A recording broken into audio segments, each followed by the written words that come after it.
Familia Vida en Plenitud, muy buenos días. Qué bueno estar aquí nuevamente con ustedes compartiendo una palabra de crecimiento, de formación a nuestras vidas.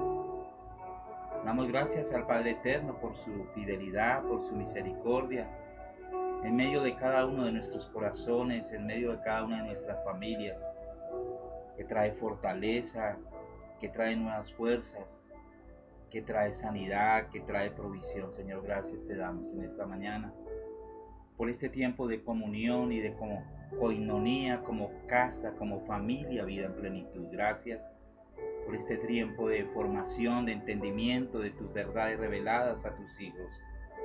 Señor, gracias porque la realidad del reino es iluminada, es mostrada, es evidenciada a cada uno de tus hijos amados, Señor, en el propósito eterno tuyo. Gracias, papá lindo, y ponemos este tiempo en tus manos, creyendo que tú traes entendimiento, conocimiento, revelación, sabiduría, crecimiento en cada una de nuestras mentes para entender que somos un cuerpo y que funcionamos como un cuerpo precioso, Señor. En el nombre de Cristo Jesús. Amén. Amén. Mis amados, hace 20 días que estuve enseñando y estuve hablando un poco acerca de esa pluralidad en la unidad, de ese cuerpo de Cristo, de la diversidad, pero en una unidad en el propósito eterno de Dios. Esa es realmente, estuve diciéndolo, es la esencia y es la naturaleza de Dios, esa pluralidad en la unidad donde son tres personas, Padre, Hijo y Espíritu Santo, pero que funcionan como uno solo, dejándonos ejemplo a nosotros, la iglesia, de que aunque seamos muchos miembros, funcionamos y operamos como un solo cuerpo en función a un propósito que Dios ha establecido para cada uno de nosotros.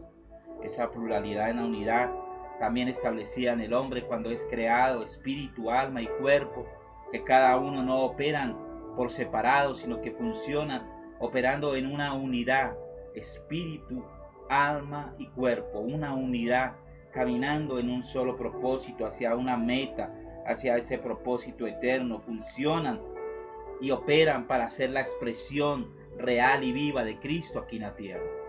Hablamos también un poco del matrimonio, si lo recuerdan, donde dos personas se convierten en una sola.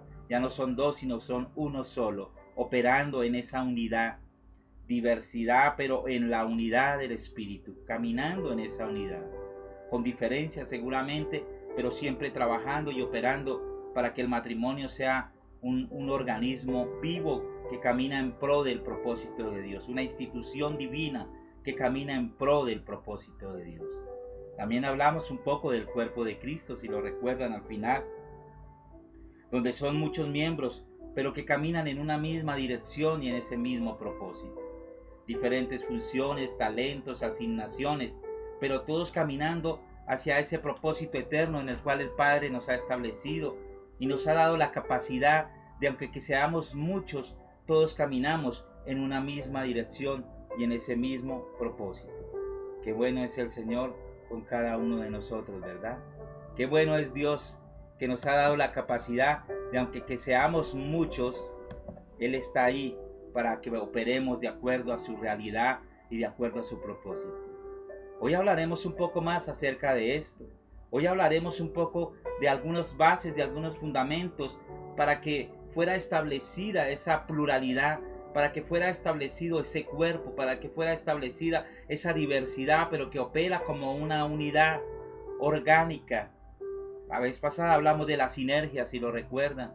La suma de todo esto es mucho más que un resultado natural. Esto es mucho más. Solos no lo podemos hacer, pero cuando operamos como cuerpo, creo que las cosas son diferentes y todo puede cambiar y todo puede ser mejor y todo puede ser operando de una manera excelente. Para entender esta parte quiero hablar un poco más de ese Cristo corporativo. Ese Cristo corporativo que es establecido de diferentes formas, de diferentes maneras, pero que tiende siempre hacia un mismo propósito. Para entender cómo funciona un cuerpo con muchos miembros, pero en la unidad y enfocados en un solo propósito eterno, debemos comprender que la esencia de Dios es la pluralidad en la unidad. Dios es Padre, Dios es Hijo, Dios es Espíritu Santo, pero siempre apuntando hacia ese propósito eterno de esa pluralidad en esa unidad. Gracias a Dios por su don inefable, gracias por su naturaleza impartida a nosotros, sus hijos, que propendemos en unidad extender el reino, que propendemos en unidad trabajar para un propósito eterno. Wow, creo que esto es maravilloso y es uno de los misterios más grandes que Dios definitivamente nos ha entregado, que ese cuerpo funciona como un organismo, como uno solo, ¿verdad? Eso tenemos que entenderlo, ese Cristo corporativo, ese Cristo corporativo. Es necesario colocar otro fundamento adecuado, y este es que Cristo existía siempre desde la eternidad, que estuvo desde el principio con el Padre, como lo expresa con certeza Juan 1.1, si lo recuerdan. Juan 1.1 dice, en el principio era el Verbo, y el Verbo era con Dios, y el Verbo era Dios. Y aún el apóstol Pablo vuelve y lo ratifica. Si leemos en Colosenses capítulo 1, verso 15 al 19, el apóstol Pablo nos está ratificando esto. Él es la imagen del Dios invisible, el primogénito de toda creación, porque en Él fueron creadas todas las cosas, las que hay en los cielos y las que hay en la tierra, visibles e invisibles, sean tronos, sean dominios, sean principados, sean potestados, todo fue creado por medio de Él y para Él. Y Él es antes, escuche esto, por eso podemos funcionar como cuerpo, porque Él lo estableció, ese Cristo glorioso, y Él es antes de todas las cosas, y todas las cosas en Él subsisten.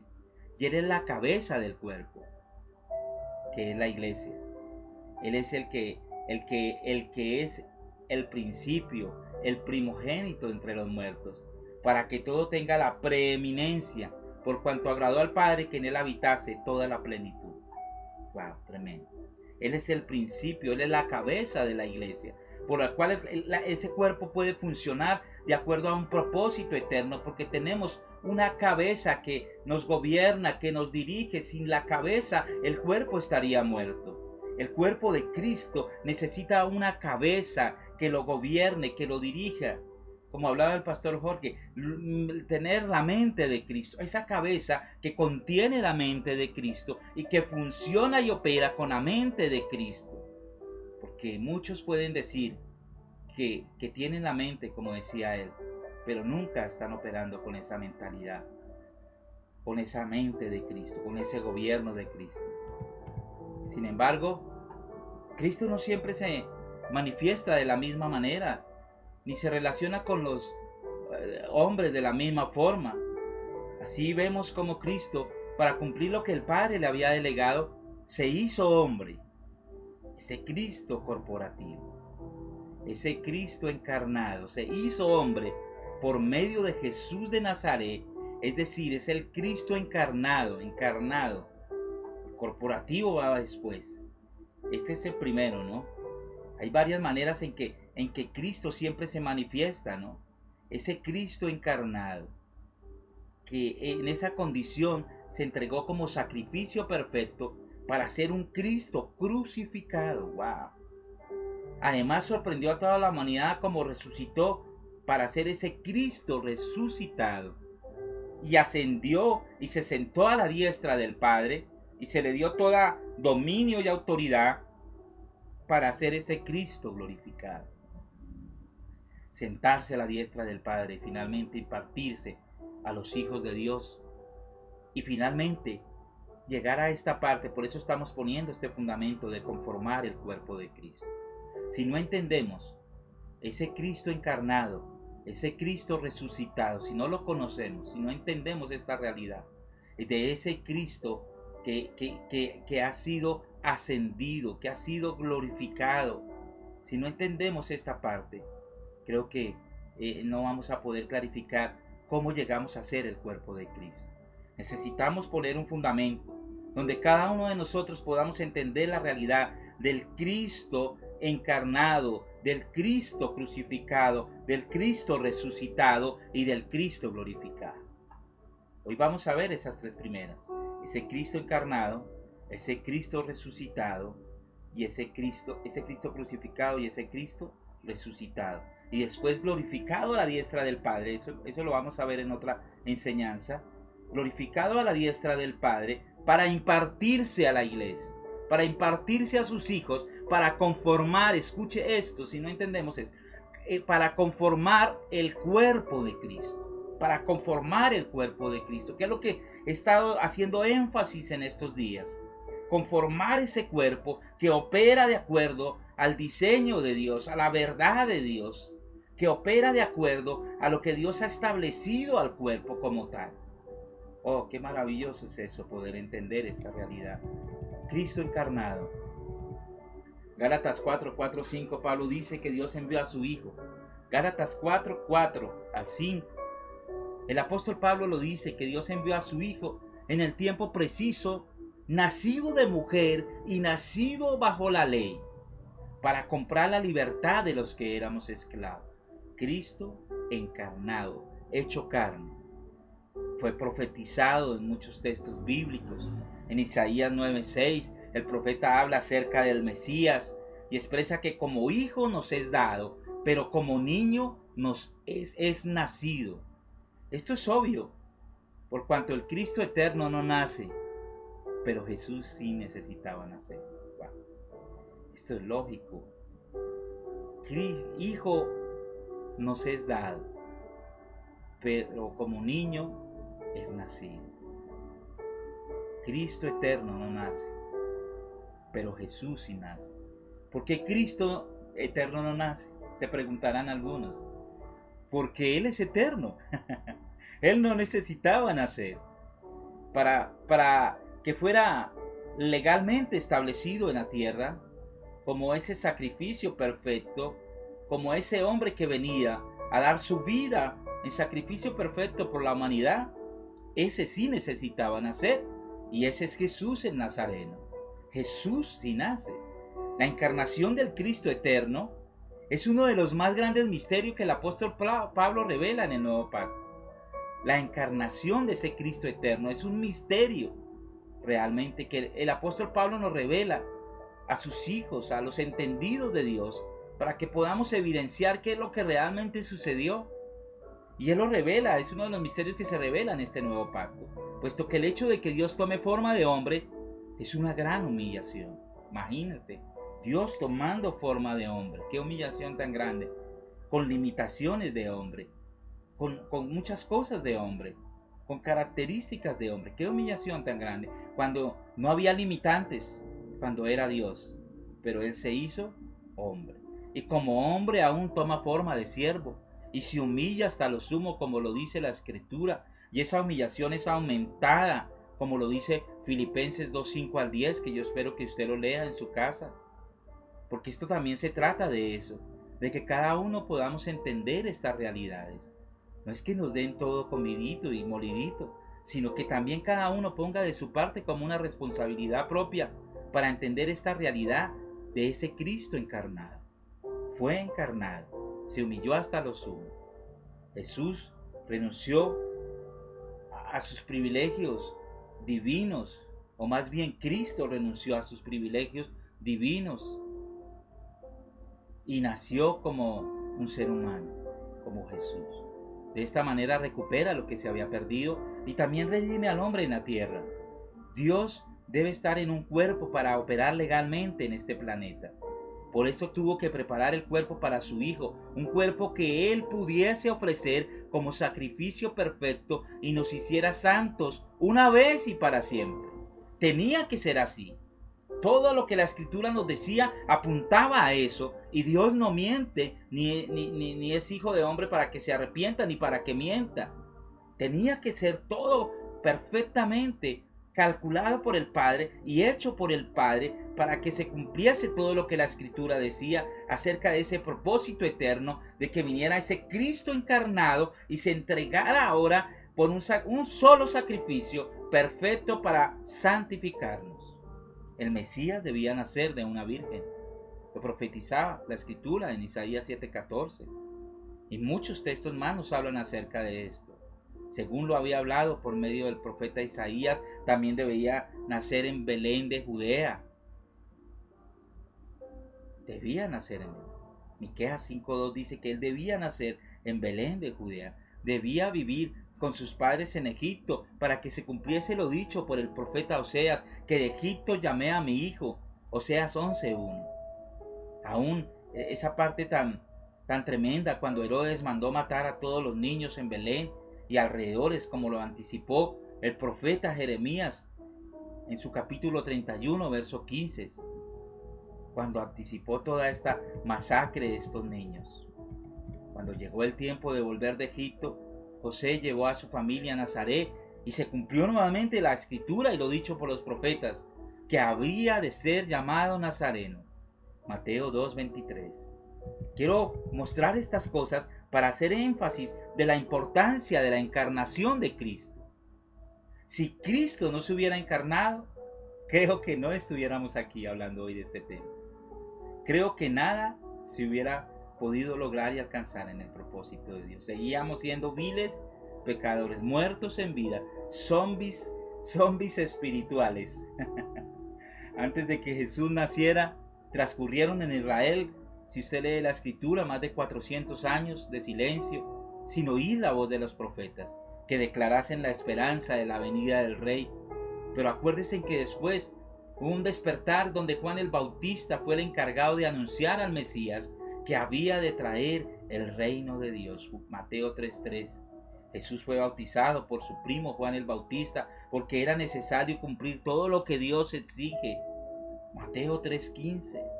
Además, era necesario que Cristo, el segundo Adán, ese postrer Adán que algunos lo llaman así, viniese en carne y sangre a la tierra para cumplir lo que el primer Adán no pudo cumplir. Era necesario que se hiciera hombre para entregarse como ofrenda agradable a Dios y derramar su sangre sin mancha para pagar el precio por el pecado de la humanidad, como lo dice en 1 Corintios 15:3. Pagar ese pecado por la humanidad. En Él tenemos perdón por nuestro pecado. Su obra perfecta y completa nos introdujo a la familia de Dios. Esto es lo que quiero hacer énfasis. Porque ese Cristo encarnado, porque su obra perfecta y completa nos introdujo a la familia de Dios, nos hizo conformar, escuche bien, el cuerpo de Cristo. Aquí tenemos que romper la idea de los famosos llaneros solitarios del Evangelio. No existe, no existe. Somos un cuerpo que operamos en el mismo propósito, dentro de esa función, dentro de lo que Dios nos ha establecido a cada uno de nosotros como sus hijos amados. El Dios Padre invisible y eterno, que es espíritu y habita en luz inaccesible, por el puro afecto de su voluntad, desea ahora darse a conocer por medio de su Hijo. Lo dio al mundo para que Él se hiciese lo que nunca fue. ¡Wow! Lo dio al mundo para que Él, su Hijo amado, se hiciese lo que nunca fue. Hombre, Él nunca fue hombre. A fin de que nosotros pudiésemos ser lo que nunca fuimos. ¡Qué bueno! Lo dio al mundo para que Él se hiciese lo que nunca fue, a fin de que nosotros pudiésemos ser lo que nunca fuimos. Por otro lado, el Hijo Eterno se introdujo en la historia humana y en su experiencia de carne estuvo sujeto al tiempo. Él era Dios y se hizo hombre. Tomó naturaleza humana para que los hombres fuésemos hechos participantes de la naturaleza divina. Él era espíritu y se hizo carne. Al ser el Señor de todo, estuvo sujeto bajo la ley y lo cumplió. Se hizo hombre, tomó esa esencia, esa naturaleza humana para que nosotros pudiésemos ser. Imagínese lo que Él hace. Toma una naturaleza humana para que el hombre pudiese tener una naturaleza divina. Prácticamente se humilla hasta lo sumo para que nosotros fuésemos exaltados de alguna forma, si así puedo decir. Y en ese someterse a todo, se hizo carne y aunque era Señor de todo, estuvo sujeto a una ley y la cumplió. ¿Por qué cumplió la ley?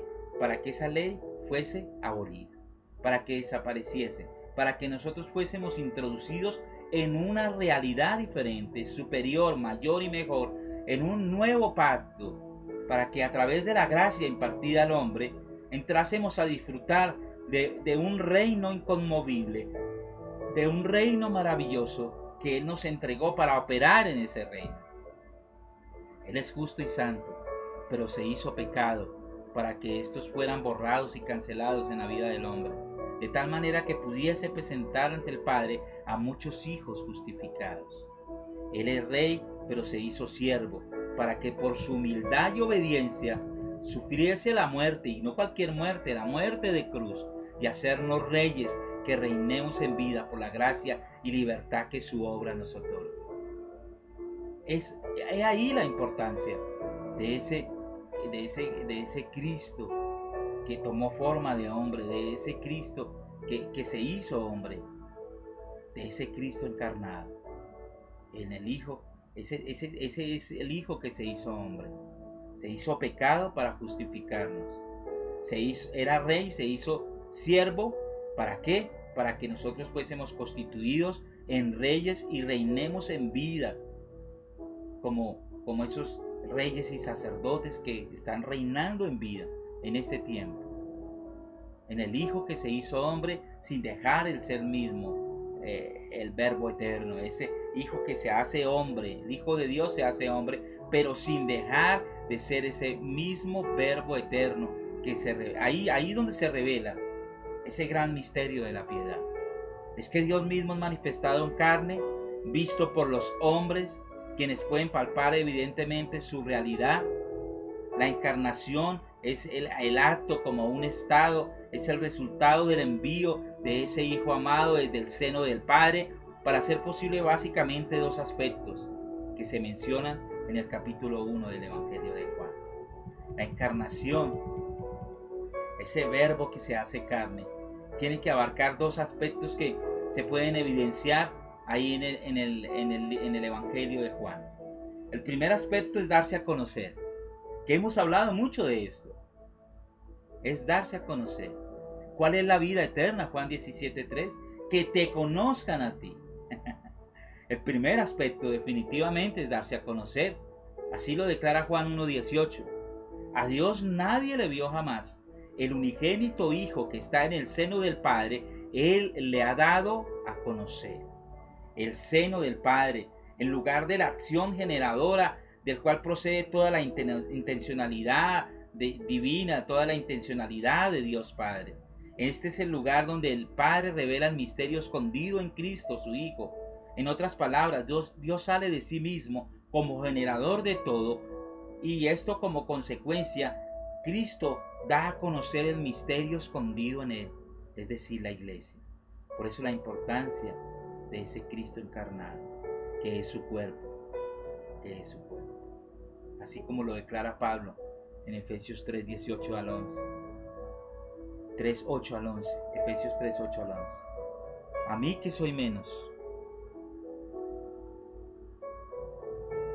que el más pequeño de todos los santos, me fue dada esta gracia de anunciar entre los gentiles el evangelio de las inescrutables riquezas de Cristo, y de aclarar a todos cuál sea la dispensación del misterio escondido desde los siglos en Dios, que creó todas las cosas, para que la multiforme sabiduría de Dios sea ahora dada a conocer por medio de la iglesia, a los principados y potestades en los lugares celestiales, conforme al propósito eterno que hizo en Cristo Jesús, Señor nuestro. A mí que soy el menos de todos los santos, le da esa capacidad de anunciar entre los gentiles las inescrutables riquezas de Cristo. Mire cómo empieza esto. Y el misterio escondido desde los siglos en Dios. ¿Cuál es ese misterio? Eso comienza desde Cristo, la encarnación de Cristo, la crucifixión de Cristo, el Cristo resucitado y el Cristo glorificado. Desde ahí comienza todo. Por eso después dice, y de dar a conocer por medio de la iglesia. Para llegar a entender realmente lo que somos como iglesia, tenemos que entender el proceso de Cristo. Ese Cristo encarnado, ese Cristo resucitado, ese Cristo crucificado y ese Cristo resucitado. Entender ese proceso que lleva una formación y un crecimiento para que nosotros lleguemos a operar y a funcionar como iglesia. de dar a conocer por medio de la iglesia la sabiduría de Dios. ¿Qué es lo que damos a conocer? Mis planes, mis propósitos como cuerpo, mis sueños, mis metas, mis anhelos, no. La sabiduría de Dios, lo que damos a conocer como iglesia. Colosenses 2, 2 al 3 dice, para que sean consolados sus corazones, unidos en amor, para alcanzar todas las riquezas del pleno entendimiento, a fin de conocer el misterio de Dios el Padre y de Cristo, el misterio de Dios de Padre y de Cristo, en quien están escondidos todos los tesoros de la sabiduría del conocimiento.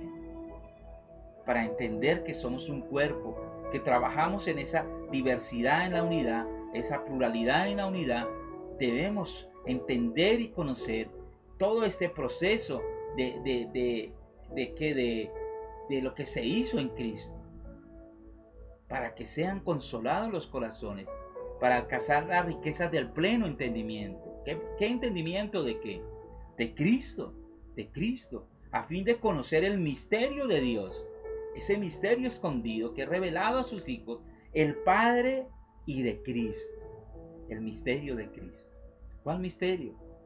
El Cristo eterno, el Cristo encarnado, el Cristo crucificado, el Cristo resucitado y el Cristo glorificado, en quien están escondidos todos los tesoros de la sabiduría y del conocimiento. En este orden de ideas, en 1 de Pablo 6:16, se afirma que Dios es inmortal y habita en luz inaccesible, pero sabemos que por medio del Cristo encarnado quiso revelarnos la plenitud de su gracia, de su vida y de su verdad. ¡Wow! He ahí la importancia de entender a ese Cristo encarnado y conocerle. Por eso estamos hablando de dos aspectos, y el primero es darse a conocer. Pero sabemos que por medio del Cristo encarnado quiso revelarnos la plenitud de su gracia, de su vida y de su verdad. El segundo aspecto vamos a ver que revela Juan en el mismo capítulo 1, es Juan 1, 12 al 13. Primero es darse a conocer.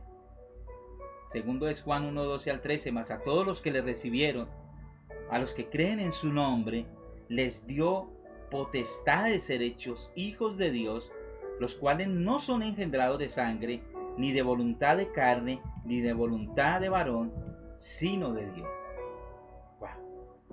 Este es el segundo aspecto, y es hacernos partícipes de su filiación a los hombres, de ser parte de la familia de Dios, hacernos sus hijos.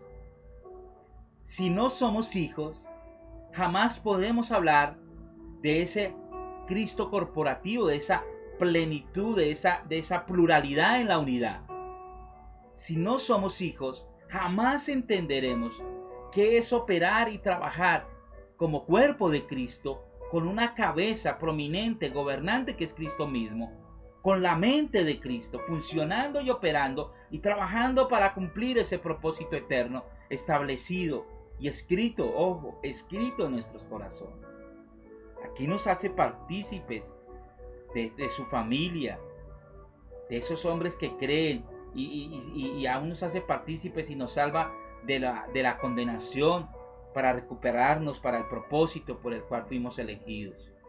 Pero no solo hijos creados a la manera del primer Adán, no fuimos constituidos solo hijos creados a la manera del primer Adán, sino que fuimos hechos hijos engendrados en la forma del postrer Adán, quienes ahora en Cristo reciben la potestad de ser hechos hijos de Dios. Ojo, con todos los derechos legítimos de naturaleza y herencia sin limitación alguna. Wow. Yo no sé usted, pero yo me alegraría por eso allá donde estoy escuchando este mensaje. No porque sea Abel o sea Pastor Jorge, o sea, no, es por el contenido del mensaje. ¿Qué pensaría la gente cuando llegó Jonás oliendo a pescado, todo vuelto nada? ¿Qué pensaría la gente de Juan el Bautista, con vestido de piel de camellos y oliendo a quién sabe a qué? No, ellos no fueron por ellos. Ellos fueron a escuchar una palabra. Ellos fueron a que esa palabra fuera vida en ellos. Y esa es la clave cuando escuchamos un mensaje. No es mirar el predicador, es mirar el mensaje, que es Cristo mismo impartiéndose a través de un mensaje a cada una de las vidas y haciendo ese mensaje que se grafite en el corazón de las personas. Así que tú eres hijo. Yo quiero declarar sobre la vida de algunos en esta mañana que tal vez aún a veces duda o a veces en medio de las circunstancias como que dicen, realmente seré hijo de Dios. Yo quiero declarar que tú eres un hijo de Dios y no eres un hijo creado, eres un hijo engendrado, un hijo de Dios y tienes los derechos legítimos de hijos, de herencia sin limitación alguna. Una herencia hermosa, una herencia maravillosa dada por el Padre a nosotros sus hijos. Yo diría amén allí, porque aún en los tiempos de crisis sé que tú eres mi papá. Y en medio de este cuerpo de Cristo que se llama iglesia, tengo que entender que ese Cristo que fue entregado allí, ese Cristo impartido a mi vida, me da todo lo que necesito en este tiempo, en el aquí y en el ahora. Gracias, Padre, por tu don inefable. Gracias por ese Cristo que fue dado para que yo fuese y tuviese todas las cosas, amigo. Pero bueno, aquí no nos creamos en ese Cristo, sino que vamos mucho más allá. Entonces ya vamos a ese Cristo crucificado. Tuvo que hacerse carne, ¿no? Ese Cristo definitivamente tuvo que hacerse carne y se entregó ese Cristo encarnado por cada uno de nosotros. Y gracias a Dios por ese Cristo encarnado. Tenemos que entender la realidad de lo que sucedió a través. Era necesario. Por eso el fundamento, porque si no entendemos que era necesario que este Cristo encarnado viniera y cumpliese todo lo que Dios dijo de él, no podríamos funcionar como cuerpo de Cristo. Pero también es necesario ahora que entendamos la realidad de este Cristo crucificado. En este tiempo de cumplimiento de este Cristo crucificado, disfrutamos del perdón de todos nuestros pecados, dado que el Cordero de Dios los quitó y los borró para siempre. Todas las deudas del pecado y de la ley fueron canceladas por Cristo en la cruz. Todas las deudas del pecado, de la ley, fueron canceladas por Cristo en la cruz. Fuimos declarados libres del poder del pecado y de la muerte. Todo lo que perdimos en el primer Adán fue restituido mucho más en este postrer Adán, en quien hemos recibido una herencia incorruptible, una herencia inmarcesible, y también disfrutamos de su reposo. Descansamos en él. Por eso dice que él nos sentó con Cristo en los lugares celestiales. Cuando entendemos la realidad de Cristo, de este Cristo crucificado, de ese Cristo encarnado, de este Cristo crucificado, reposamos con él allí, descansamos, hay un reposo absoluto, porque podemos entender la realidad de lo que él nos ha entregado a través de este Cristo crucificado.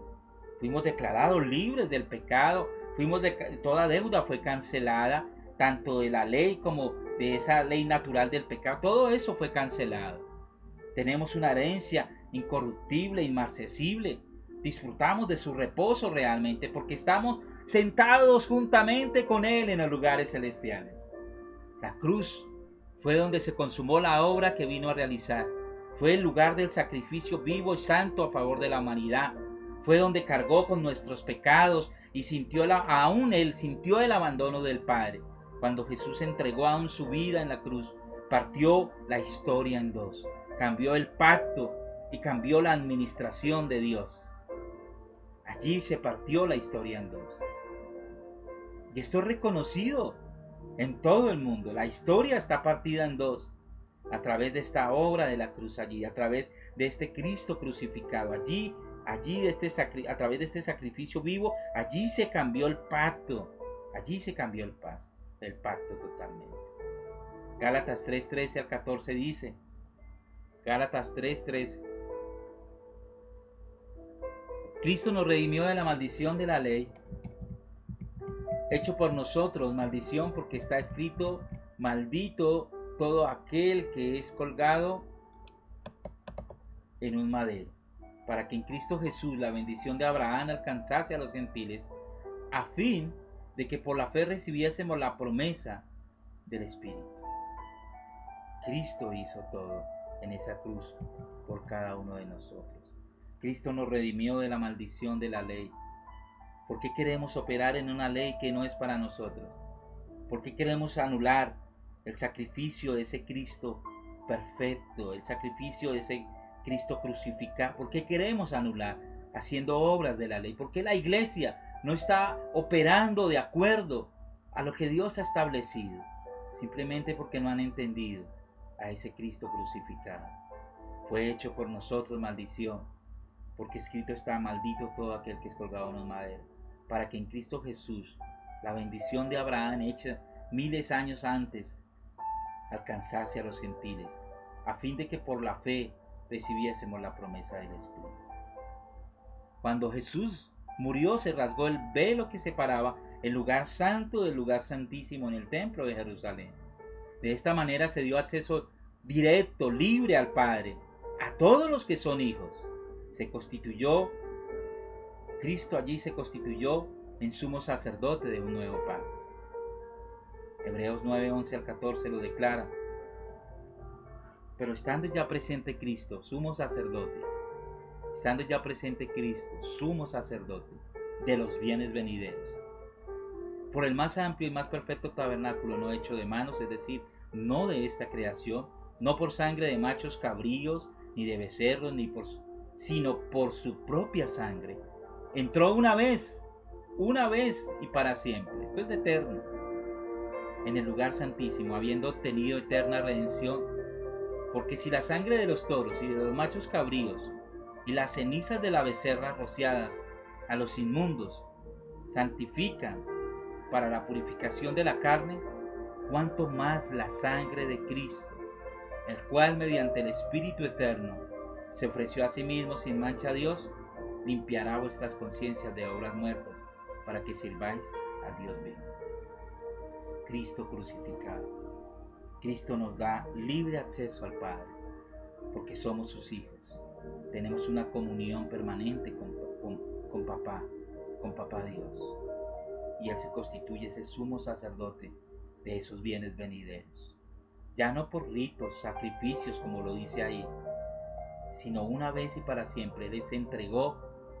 Por eso la necesidad de ese Cristo encarnado como sacrificio vivo, y la necesidad de ese Cristo crucificado se entregó allí como un sacrificio vivo en la cruz del Calvario, para obtener escuche esto, eterna redención. Si tú eres hijo, tú podrás desviarte del propósito y de muchas cosas, pero tienes una eterna redención en Cristo. Eterna redención. Eterna redención. Qué bueno es el Señor, y qué bueno es entender la supremacía de este Cristo crucificado. Pero las cosas no quedan ahí. Tenemos que entender ahora el Cristo encarnado, Cristo crucificado, pero también este Cristo resucitado. Porque si hubiera quedado crucificado, graves. Hace poco en el campo me encontré un campesino, puro campesinito, toma trago, esos del campo que toman cerveza y guarapo y todo eso. Me sorprendió que habíamos como 5 personas hablando con él, y resultó hablando de esto de una manera tan elocuente que he sorprendido. Le preguntamos que si él asistía a una pequeña iglesia que hay allá en la vereda, que se cae, y me dijo: no, yo que voy a ir allá. Y le dijimos: ¿por qué? Dijo: porque hace poco me encontré con el cura que viene ahí a veces, y él siempre carga un Cristo aquí grandísimo crucificado, y yo lo confronté. Le dije: pero ¿qué estás haciendo? ¿Acaso no has entendido todo lo que Dios hizo por ti? Y el cura quedó sorprendido y me dijo: ¿pero por qué? Dijo: porque es que yo veo que tú cargas a Cristo siempre crucificado de ahí. Tú no has entendido que Él ya no está ahí. Sácalo de ese sufrimiento. Él nos decía así con sus palabras escuetas: sácalo de ese sufrimiento, quítalo de ahí. Al menos carga la cruz vacía. Wow, yo quedaba sorprendido. Wow, este señor está diciendo la realidad, porque es que Cristo no se quedó allí en la cruz. Él tuvo que resucitar para cumplir un propósito que el Padre había establecido. Marcos 16:16 dice: mas Él les dijo, no os asustéis, buscáis a Jesús Nazareno, el que fue crucificado, ha resucitado, no está aquí, mirad el lugar de donde le pusieron. Es por medio de la muerte y resurrección de Cristo que fue vencido al que tenía el imperio de la muerte y despojado de las llaves, queda sin autoridad y dominio. Colosenses 1:13, el cual nos ha librado de la potestad de las tinieblas y él nos ha trasladado al reino de su amado Hijo. Colosenses 2:15, y despojando a los principados y potestades, los exhibió públicamente, triunfando sobre ellos en la cruz. ¿Cómo triunfó en la cruz? Porque salió de la cruz, porque resucitó, porque ya no estaba allí, plantado en esa cruz para siempre. Él dio vida a través de su resurrección. Hebreos 2:14 al 15. Así que, por cuanto los hijos participaron de carne y sangre, Él también participó de lo mismo para destruir por medio de la muerte al que tenía el imperio de la muerte, esto es, al diablo, y librar a todos los que por temor de la muerte estaban durante toda la vida sujetos a servirle. Es algo como contradictorio, ¿no? Por medio de la muerte nos libró de la misma muerte, nos libró del que tenía el imperio de la muerte. Y algunos dirán, ¿cómo así que ya no morimos o qué? No, tú tienes vida eterna. Acuérdate que esto es temporal. Esto puede morir temporalmente, pero el contenido y lo que Dios ha hecho al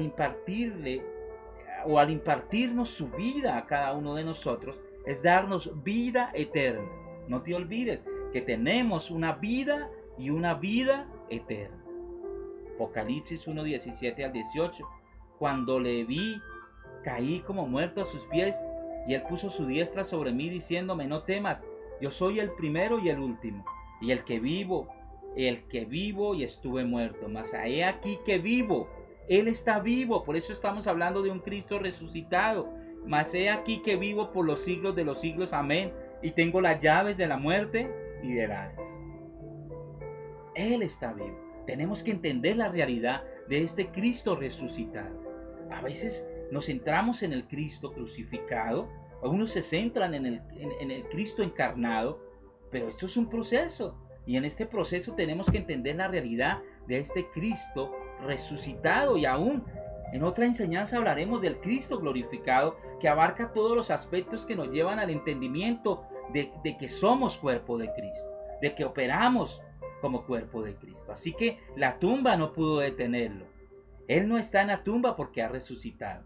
Todos los demás seres humanos siguieron el proceso de descomposición natural después de la muerte, pero Cristo resucitó al tercer día y sus mismos discípulos pudieron comprobarlo de muchas maneras. Juan 28, 8 al 9 dice, entonces también entró el otro discípulo al sepulcro, que había venido primero al sepulcro, y vio y creyó, porque aún no habían entendido la escritura de que era necesario que él resucitase de los muertos. Muchos pudieron evidenciar de que él resucitó, y de que a través de esa resurrección estableció el cuerpo de Cristo, nos estableció a nosotros al impartirnos su vida, al resucitar, al estar a la diestra del Padre, nos imparte su vida, y al darnos esa vida conforma a ese cuerpo de Cristo que lo expresa aquí en la tierra. El Nuevo Testamento da testimonio de que el reino redentor de Dios, esperado por tanto tiempo, ha invadido este mundo manchado de pecado para recuperarlo para su legítimo rey. Dio inicio con la predicación, milagros, muerte, resurrección, ascensión, entronización, glorificación divina de Jesús el Mesías. Con todo esto se da inicio a este cuerpo que lo expresa aquí en la tierra. Finalmente, después de esta resurrección, estuvo aún como una prueba indubitable 40 días con sus discípulos y les hablaba acerca del reino de Dios, les dio pruebas latentes, indubitables de su resurrección, compartió con ellos en diferentes ambientes, comió con ellos, hasta permitió que Tomás pusiese su mano en su costado y metiese los dedos en los huecos de sus manos. Wow, tremendo. Entender la realidad de este Cristo glorificado es muy importante para nosotros, mis amados. En resumen, El Cristo eterno se expresa en diferentes tiempos y de diferentes maneras, pero siempre en obediencia y unidad con el Padre eterno. El Cristo encarnado debía entregarse como sacrificio perfecto, derramar su sangre con la que se firmaría el nuevo pacto. El Cristo crucificado pagó el precio requerido para redimir a los hombres. Y finalmente este Cristo resucitado se levantó triunfante de entre los muertos y llevó cautiva la cautividad. ¡Wow! Tremendo. Cristo, Cristo, Cristo. Cristo encarnado realmente debía entregarse como sacrificio. Debía derramar su sangre para que se firmara, para que se constituyera un nuevo pacto. Cristo crucificado debería pasar por todo este proceso para redimir a los hombres, traer salvación, vida eterna. Y Cristo resucitado se levanta triunfante de los muertos para darnos todo lo que nos constituye como sus hijos y llevar cautiva la cautividad. Y a través de este Cristo resucitado, entonces hay un nuevo hombre, se forma un nuevo hombre, se forma ese nuevo hombre. Yo quiero que en el Zoom hablemos también de esto un poquito ahorita en un rato. Ese nuevo hombre, podemos evidenciar dos contrastes entre dos hombres, ¿verdad? Ese hombre antiguo y este nuevo hombre que fue creado en Cristo Jesús, este Cristo corporativo que se evidencia también como un nuevo hombre, porque si no, no pudiera existir la iglesia como cuerpo de Cristo. El primer hombre es terrenal, el segundo es celestial. El primer hombre es alma viviente, el segundo es un espíritu vivificado. El primero es creado por Dios, el segundo es engendrado en Cristo. Wow. El primer hombre es temporal y el segundo hombre es eterno. El primer hombre busca y piensa en las cosas de abajo, pero el segundo hombre busca y piensa en las cosas de arriba. El primer hombre es prototipo, modelo de Adán. El segundo hombre es prototipo, modelo de Cristo. El primero es guiado por los sentidos naturales, el segundo hombre es guiado por el Espíritu Santo. El primer hombre es natural y carnal, el segundo hombre es espiritual. El primer hombre piensa con la mente del mundo, que era lo que estábamos hablando hace 8 días, pero el segundo hombre piensa y funciona con la mente de Cristo. El primero hombre se alimenta del árbol del conocimiento del bien y del mal, pero el segundo hombre se alimenta del árbol de la vida, que es Cristo mismo.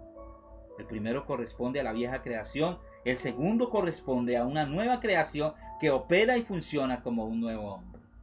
El primero es dirigido por su propia ilusión, el segundo es entendido de una visión celestial y es dirigido aún por esa visión celestial. El primero carece de un llamamiento genuino, hace las cosas porque le nace a él, porque él cree que está bien así, por su egocentrismo, por su humanismo. Pero el segundo hombre es participante apasionado de un llamamiento celestial. El primero ciudadano de una patria terrenal, le agrada lo del mundo. El segundo ciudadano de la patria celestial. El primero se alimenta de las algarrobas del mundo, pero el segundo hombre es nutrido de un alimento espiritual celestial. El primero es ministro de un santuario terrenal, pero el segundo hombre es ministro de un santuario celestial. El primero promueve un imperio terrenal, el segundo es preservado para el reino eterno. El primero anda por vista y ve las cosas que se ven, porque son temporales, pero el segundo hombre, que somos nosotros, la iglesia, el cuerpo de Cristo, anda por fe y ve las cosas que no se ven, porque son eternas.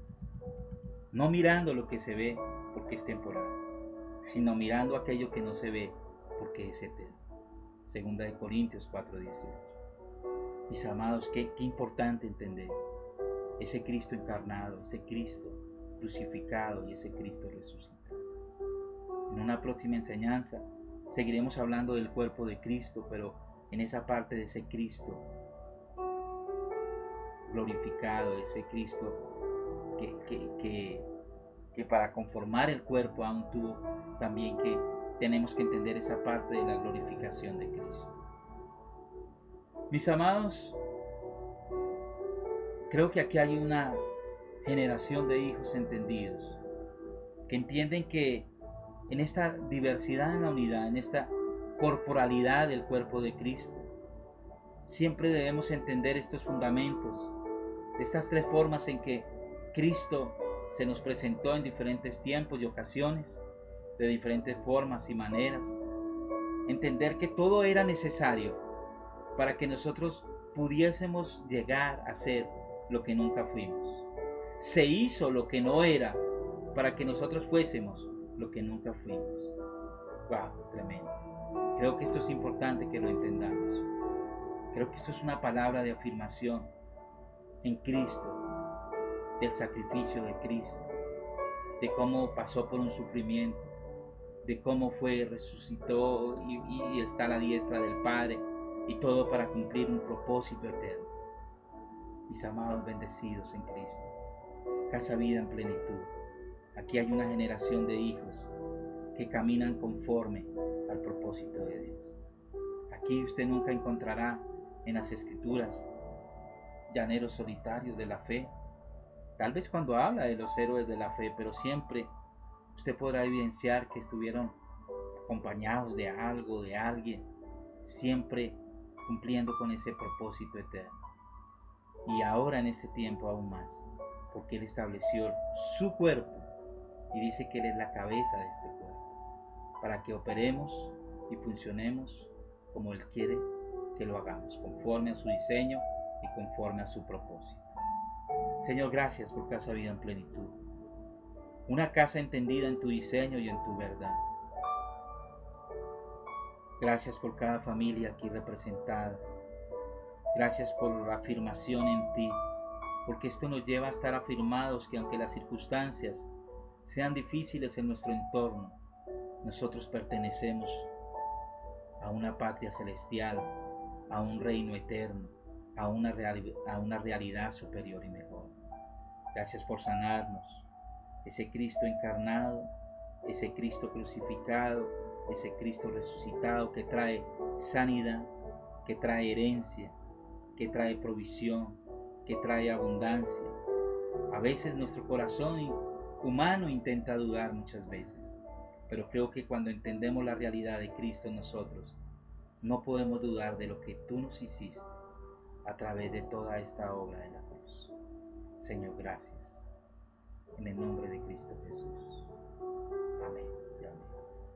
Amados, ya en 5 o 10 minuticos nos vemos por Zoom para que puedan hacer sus aportes acerca de este Cristo encarnado, este Cristo crucificado, este Cristo resucitado, y de esa comparación. Me gusta mucho esa comparación entre estos dos hombres, que al final se evidencian estos dos hombres. Entonces podamos hacerlo. Chao, bendecidos.